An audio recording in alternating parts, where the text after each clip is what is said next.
Jean-Michel Ray, une journée importante aujourd'hui pour vous. Ah oui, alors symboliquement, oui, c'est un événement. Les wagons qui partent de Saint-Cergue, c'est un peu tout ce qui reste du projet ferroviaire des Cheseaux. C'était un grand projet qu'on n'a pas pu mener à bien. Et puis maintenant, les deux derniers vestiges, les deux premiers et les deux derniers, ils s'en vont. Cette histoire, c'était laquelle? Alors c'était l'histoire de la fondation et de l'auberge des Cheseaux, où on avait un projet d'insertion socio-professionnelle et culturelle, où sur ce site ici de 16 000 m², on devait faire un petit parc ferroviaire. Et puis le hasard a voulu qu'on puisse récupérer ces deux wagons du Aigle-les-Uns, qui étaient les prémices de ce parc ferroviaire.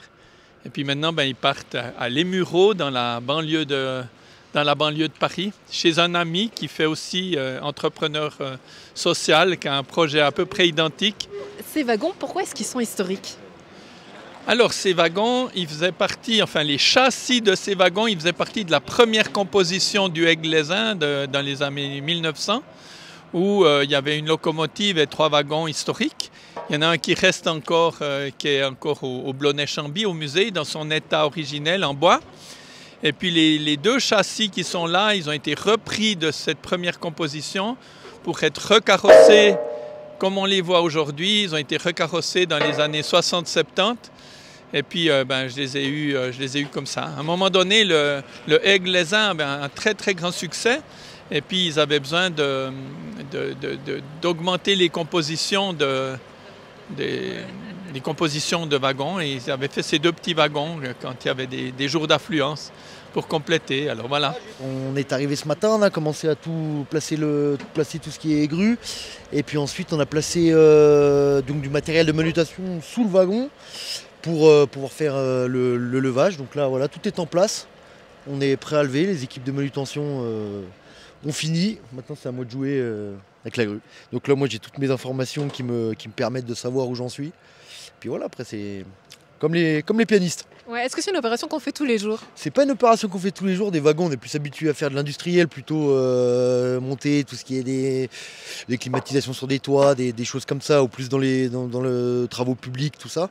Mais non, les wagons, ouais, pour moi c'est une première même. À lever un wagon, c'est une première, ouais. Et puis il y a aussi beaucoup d'humains. Jean-Michel Ray qui est aujourd'hui très ému de voir partir ces wagons.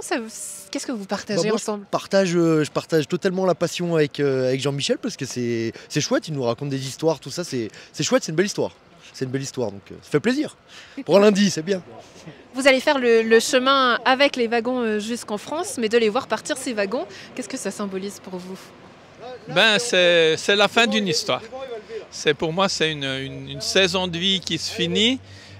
J'ai passé une bonne dizaine d'années à m'occuper du site des Cheseaux, à monter plein de projets. Après, ça s'est un peu mal fini.